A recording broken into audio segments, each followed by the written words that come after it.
আমার ফুফুরিতা ৩৬ বছরের এক দারুণ আকর্ষণীয় নারী ছিলেন। তার চেহারায় বয়সের ছাপ পড়েনি বলে তাকে দেখলে মনে হতো তিনি অনেক ছোট। ফুফু আমাদের বাড়িতে গৃহশিক্ষিকা হিসেবে কাজ করতেন। তার ব্যবহার, যত্ন এবং পরিবারের প্রতি দায়িত্বশীলতায় আমরা সবাই মুগ্ধ ছিলাম। একদিন ফুফু বললেন, আমি তোমার পায়ে তেল মালিশ করে দিতে চাই। আমি বারবার বললাম, ফুফু, এটা ঠিক হবে না। কিন্তু তিনি জোর করলেন। তখন আমি ছিলাম ২৩ বছরের তরুণ। ফুফুর এই ব্যবহার আমাকে অবাক করেছিল। ছোটবেলা থেকেই তিনি আমাকে সবসময় ভালোবাসতেন, আমার যত্ন নিতেন।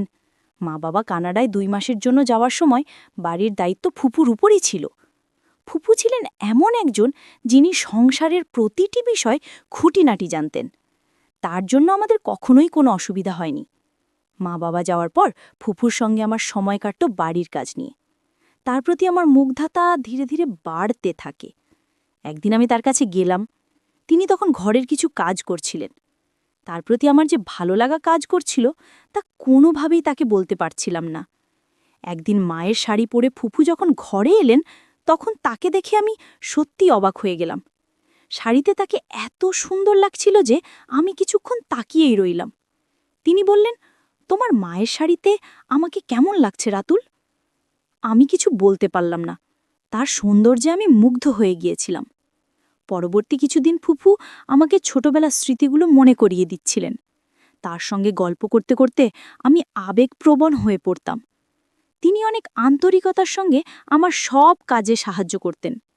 একদিন গোসল শেষে কাপড় পরিবর্তন করার সময় ফুফু হঠাৎ আমার ঘরে চলে আসেন। তিনি বললেন, রাতুল, তোমার শরীরে একটু তেল মালিশ করে দিই। আমি বারবার অস্বীকার করলেও তিনি জোর করতে থাকেন। আমি বললাম, ফুফু, এটা ঠিক হবে না।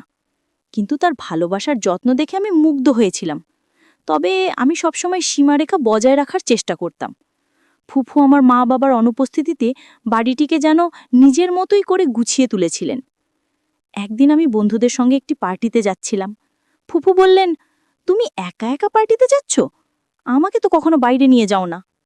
আমি বললাম, ঠিক আছে, আমি তোমাকে বাইরে নিয়ে যাব, তবে ভালো পোশাক পরে তৈরি হতে হবে।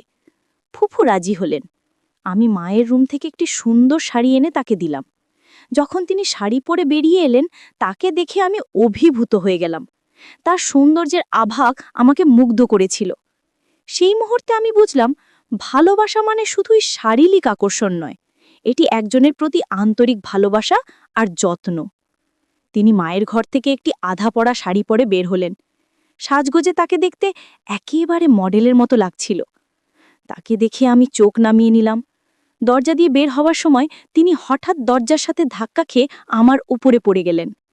আমি লজ্জা পেয়ে দ্রুত সরানোর চেষ্টা করলাম, কিন্তু তিনি তখনও পড়েছিলেন। আমি ধীরে ধীরে তাকে সরে যেতে বললাম এবং কিছুক্ষণ পরে তিনি উঠে দাঁড়ালেন। তার স্যান্ডেল খুলে রেখে আমি মায়ের একটি সাধারণ স্যান্ডেল এনে দিলাম। এরপর আমরা দুজন গাড়িতে করে পার্টিতে যাচ্ছিলাম।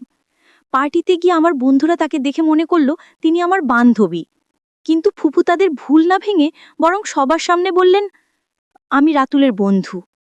পার্টি শেষে আমি তাকে জিজ্ঞেস করলাম, তুমি কেন এমন করলে? তিনি হেসে বললেন, তোমার বন্ধুরা যখন ভাবলো আমি তোমার বান্ধবী, তখন তোমার মুখের অভিব্যক্তি দেখার জন্য আমি নিজেকে তোমার বন্ধু হিসেবে পরিচয় দিয়েছিলাম। যদি এতে কোনো সমস্যা হয় তাহলে আমি দুঃখিত। আমি বললাম, দুঃখিত বলার কিচ্ছু নেই, তুমি যা করেছো সেটাই ঠিক ছিল। এরপর তিনি বললেন, তোমাকে ছোটবেলা থেকেই চিনি, তাই তোমার মনের কথা বুঝতে পারি। আমি মুচকি হেসে বললাম, তুমি আমার বন্ধু হয়েই থেকো। তখন তিনি বললেন, আমাকে তুমি মিতালি বলে ডাকতে পারো, এতে আমাদের সম্পর্ক আরও স্বাভাবিক হবে। যদিও প্রথমে তাকে মিতালি বলে ডাকতে কিছুটা লজ্জা পেয়েছিলাম, তবুও নামটি বলার পর তিনি মুচকি হাসলেন। পরের দিন সকালে আমি কলেজে যাওয়ার জন্য কোন শার্ট পরব তা নিয়ে বিভ্রান্ত ছিলাম। মাকে ফোন দিতে যাচ্ছিলাম, তখনই মিতালি ফুপু ঘরে এসে বললেন, কোন শার্ট পরবে সেটা নিয়ে চিন্তা করছো? তোমার ফুপু যখন আছেন তখন আমাকে জিজ্ঞেস করলেই পারো। তিনি একটি শার্ট তুলে দিলেন এবং সেটি পরে আমি কলেজে গেলাম। বিকেলে তিনি বললেন, তোমাকে খুব ক্লান্ত লাগছে, চলো আজ তোমার মাথায় তেল মালিশ করি।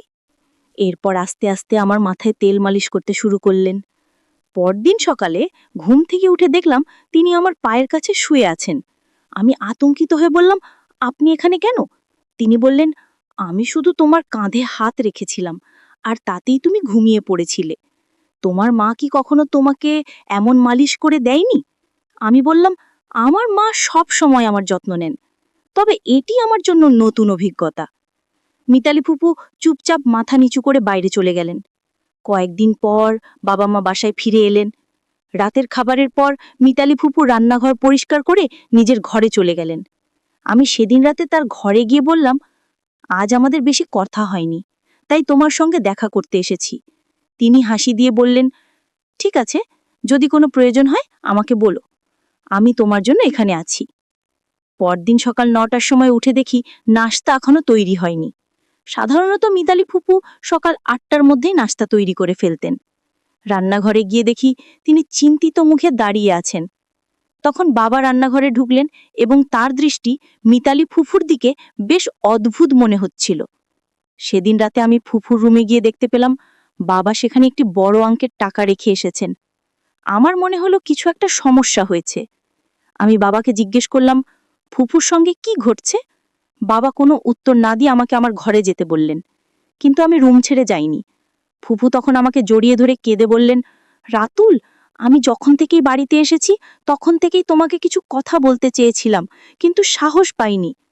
আমি তাকে সান্ত্বনা দিয়ে বললাম, তুমি যা বলবে সেটাই সত্য। ফুফু আমাকে আবারও জড়িয়ে ধরে কাঁদতে শুরু করলেন। আমি তাকে সান্ত্বনা করার চেষ্টা করলাম যে আমার মা বাবা দূর থেকে দেখলেন। মা তখন বাবার দিকে তাকিয়ে বললেন, তুমি যদি কোনো গরিব মহিলার সঙ্গে খারাপ কিছু করে থাকো তা আমি মেনে নেব না। আমি ফুফুকে বললাম, এখন চুপ থাকাই ভালো, এখানে চুপচাপ থেকে চলে যাও। কিন্তু হঠাৎ ফুফু চিৎকার করে বললেন, আমি আর চুপ থাকতে পারবো, আমি রাতুলকে সব সত্যি বলবো। তিনি বলতে শুরু করলেন, তুমি জানো না যে তোমার আসল মা রুমি, যিনি কয়েক বছর আগে এই বাড়িতে কাজ করতে এসেছিলেন, তিনি যমজ সন্তানের জন্ম দিয়েছিলেন। তাদের মধ্যে একজনকে আমি বড় করেছি। তুমি যদি আমাকে ফুফু হিসাবে মেনে নাও তবে আমি তোমাকে পুরো সত্যি বলবো। আমি হতবাক হয়ে জিজ্ঞেস করলাম, এরা তাহলে আমার মা বাবা নয়? তুমি কি সত্যিই সব বলবে? ফুফু বললেন, আমি জানি তুমি আমাকে হারাতে চাও না, কারণ আমি তোমাকে ভালোবাসা ও যত্ন দিয়েছি। আমি একবার পুলিশের কাছে গিয়েছিলাম, কিন্তু তোমার যমজ ভাইয়ের কারণে কিছুই করতে পারিনি। আমি বললাম, তুমি যা বললে তা সত্যি হতে পারে, তবে এতে আমার কোনো কষ্ট হয় না, কারণ আমার মা বাবা আমাকে অনেক ভালোবাসেন। ফুফু চোখের জল মুছে বললেন, কয়েক বছর আগে তোমার আসল মা মারা গেছেন। তোমার বড় ভাই সঠিক মূল্য পায়নি। তখনকার দিনে অবস্থা এতই খারাপ ছিল যে তিনি নানা জায়গা থেকে চুরি করে টাকা উপার্জন করতেন। এমনকি একবার তিনি তোমার বাবা মার কাছ থেকেও লাখ টাকা চেয়েছিলেন, কিন্তু তারা এত বড় অঙ্কের টাকা দিতে অস্বীকার করেছিলেন। বাধ্য হয়ে তিনি কিছু টাকা দিয়ে বাড়ি ছেড়ে চলে যান। আমি অবাক হয়ে শুনতে থাকলাম। ফুফু আরও বললেন, তোমার বড় ভাই বারবার আমার বিশ্বাস অর্জনের চেষ্টা করেছেন, কিন্তু যখন তার মিথ্যের মুখোশ খুলে গেল তখন তার প্রতি আমার সমস্ত ভালোবাসা এক ঝটকায় শেষ হয়ে গেল। তিনি আরও যোগ করলেন, কয়েক বছর আগে তোমার বাবা মা আমাকে তোমাকে দত্তক নেওয়ার জন্য টাকা দিয়েছিলেন, কিন্তু আমি সেই টাকা সঠিকভাবে ব্যবহার করতে পারিনি। তোমার বড় ভাইকেও সঠিকভাবে লালন পালন করতে ব্যর্থ হয়েছি। যদি আমি সময়ের গুরুত্ব ও অর্থের মূল্য বুঝতাম তাহলে আজ তোমার ভাই বেঁচে থাকতেন এবং নিজের পথে সফলতা অর্জন করতে পারতেন। আমি বললাম, ফুফু, আপনি ঠিক বলেছেন। টাকার চেয়ে সঠিক মূল্যবোধ ও শিক্ষার গুরুত্ব অনেক বেশি। টাকা দিয়ে ভালো পোশাক কিনতে পারেন, কিন্তু মূল্যবোধ কিনতে পারেন না। মিথ্যের আশ্রয়ে কিছু সময়ের সুখ পাওয়া যায়, কিন্তু এক সময় এসে বুঝতে হয় যে মিথ্যের আয়ু দীর্ঘস্থায়ী হয় না।